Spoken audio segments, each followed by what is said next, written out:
भारत के प्रधानमंत्री Shri Narendra Modi ji BRICS summit 2023 के लिए 15वां ब्रिक्स शिखर सम्मेलन है, इस बार दक्षिण अफ्रीका पहुंच चुके हैं। ठीक है, और दक्षिण अफ्रीका में ब्रिक्स शिखर सम्मेलन आपका आयोजित हो रहा है। और इस बार जो है आपको पता है कि ब्रिक्स में 5 देश हैं टोटल, और इस बार का ब्रिक्स शिखर सम्मेलन कुछ खास है। खास होने का कारण ये है कि 2019 के बाद कोविड जब से लगा उसके बाद काफ़ी लंबे अंतराल के बाद ये जितने भी लीडर हैं और विश्व की 5 सबसे महत्वपूर्ण अर्थव्यवस्थाएं हैं, दोनों एक साथ मिल रहे हैं। ठीक है, तो ऐसे में प्रधानमंत्री जी दक्षिण अफ्रीका की 3 दिवसीय आधिकारिक यात्रा पर मंगलवार पहुंचे हैं। यहाँ पर 24 अगस्त तक रहेंगे और यहाँ पर दुनिया के कई महत्वपूर्ण नेता जो हैं उनसे द्विपक्षीय बैठक भी करेंगे। अभी चीन के जो राष्ट्रपति हैं अभी उनके साथ भी कयास लगाया जा रहा है कि संभवतः द्विपक्षीय वार्ता होगी।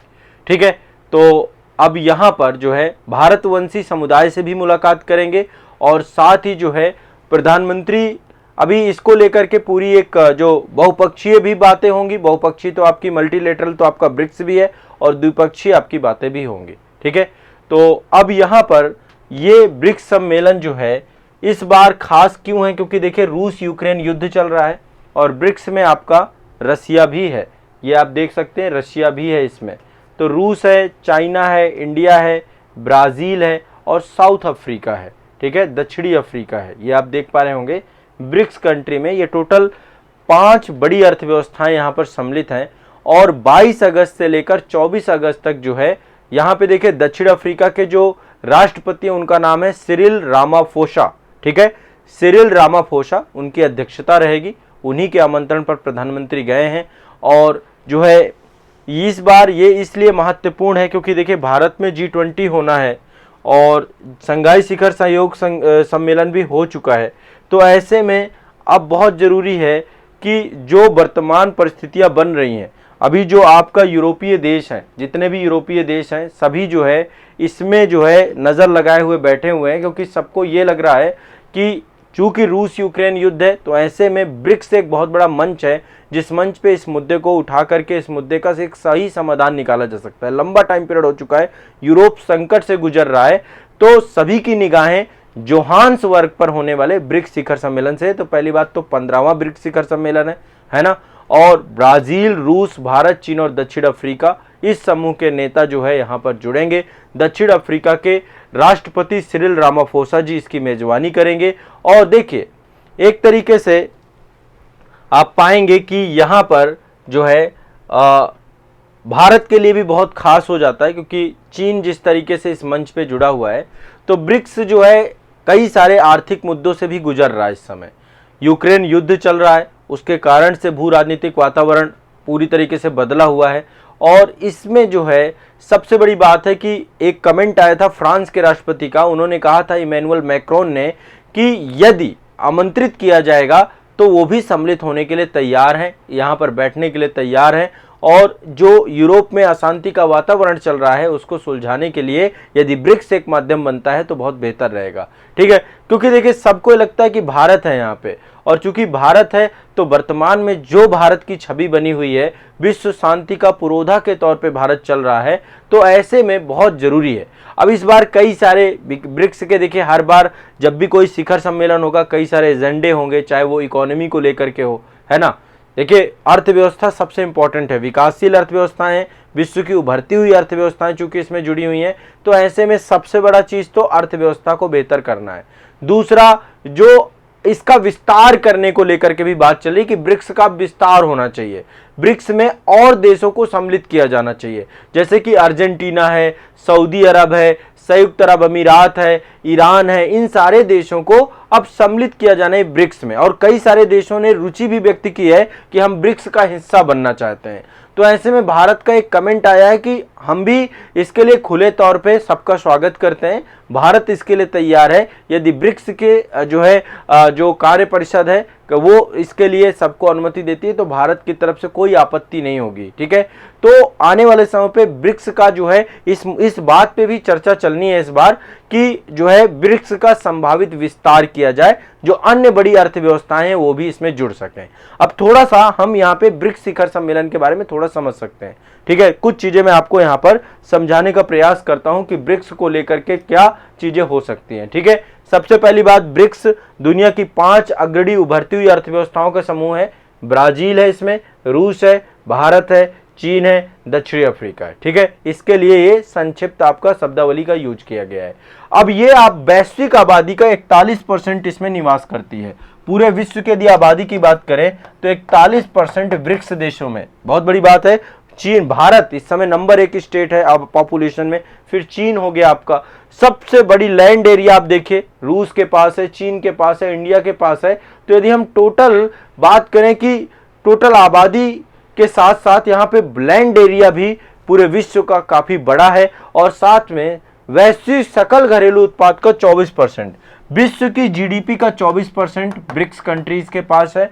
और यदि हम वैश्विक व्यापार की बात करें तो वैश्विक व्यापार का 16% से ज्यादा व्यापार आपका ये ब्रिक्स कंट्री, ये 5 देशों के बीच में ही होता है। ठीक है, ये ध्यान रखिएगा।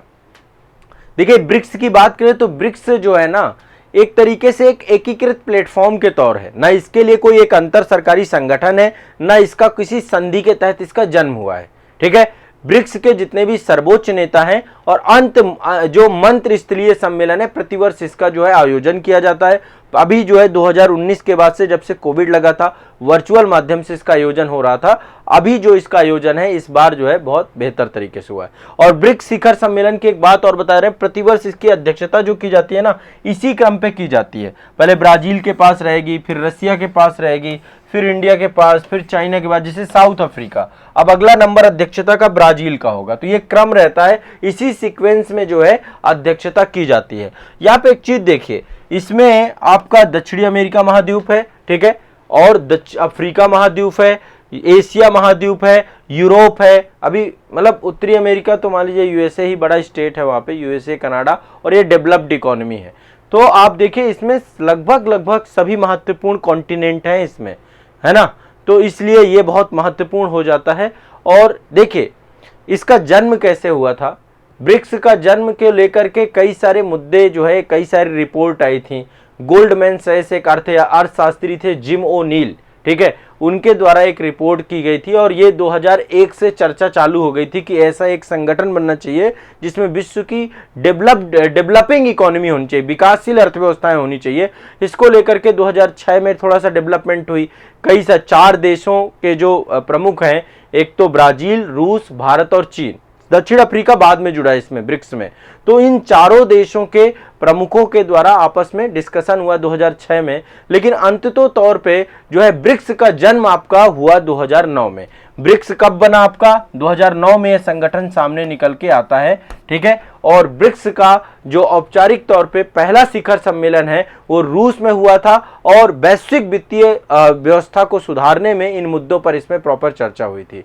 इसके बाद अगले ही साल 2010 में, पहले ब्रिक था ये, पहले यहाँ पर ब्राजील, रसिया, इंडिया और चाइना थे। 2010 में इसमें दक्षिणी अमेरिका को भी जोड़ दिया गया, दक्षिण अफ्रीका को भी जोड़ दिया गया, साउथ अफ्रीका को भी जोड़ दिया गया, तब ये आपका ब्रिक्स बन गया, ठीक है। तो ये आपको ध्यान में रखना है। ब्रिक्स का उद्देश्य क्या है? ब्रिक्स का उद्देश्य है कि एक अंतरराष्ट्रीय बहुध्रुवीय व्यवस्था का जन्म किया जाए, जो स्थायी हो, जो न्याय संगत हो, जो पारस्परिक रूप से सभी के विकास को लेकर के, सभी के लाभों को लेकर के, सभी को ध्यान में रख करके आपस में ये जुड़े। क्योंकि देखिए अभी जो अंतरराष्ट्रीय स्तर पे संगठन है उसमें या तो अमेरिका का दबदबा बना हुआ है, यूनाइटेड नेशन जैसी संस्था जहां पे विश्व के सभी देश हैं, वहां पर भी देखा जाए तो अमेरिका अपना दबदबा बना करके रखता है, चाहे वो सुरक्षा परिषद की बात हो, चाहे जो भी हो। और ये देश जो है, इनमें से आप देखें 2 के पास सुरक्षा परिषद की स्थायी सदस्यता भी है, एक तो रूस है, दूसरा चीन है ना। तो भारत भी चाहता है और साउथ अफ्रीका भी चाहता है, ब्राजील भी चाहता है। ये तीनों दावेदार हैं कि भैया अब सुरक्षा परिषद का क्या होना चाहिए, विस्तार होना चाहिए, और हमें भी उसमें साथ में लेना चाहिए, ठीक है। तो इस बार जो है, तो ये क्या चाहता है, एक तो बहुध्रुवीयता, एक ध्रुवीयता ना रहे, विश्व में कई सारे मल्टीपोलर बने, उनमें से एक ब्रिक्स भी आपका महत्वपूर्ण। तो ये चाहता है कि एक न्याय संगत व्यवस्था बने, स्थायी व्यवस्था बने, पारंपरिक रूप से लाभकारी व्यवस्था बने, आपस में सभी के सहयोग को महत्व दिया जाए। इसको लेकर के ब्रिक्स जो है आपका एक जो है महत्वपूर्ण इकाई के तौर पे, राजनीतिक इकाई के तौर पे बना।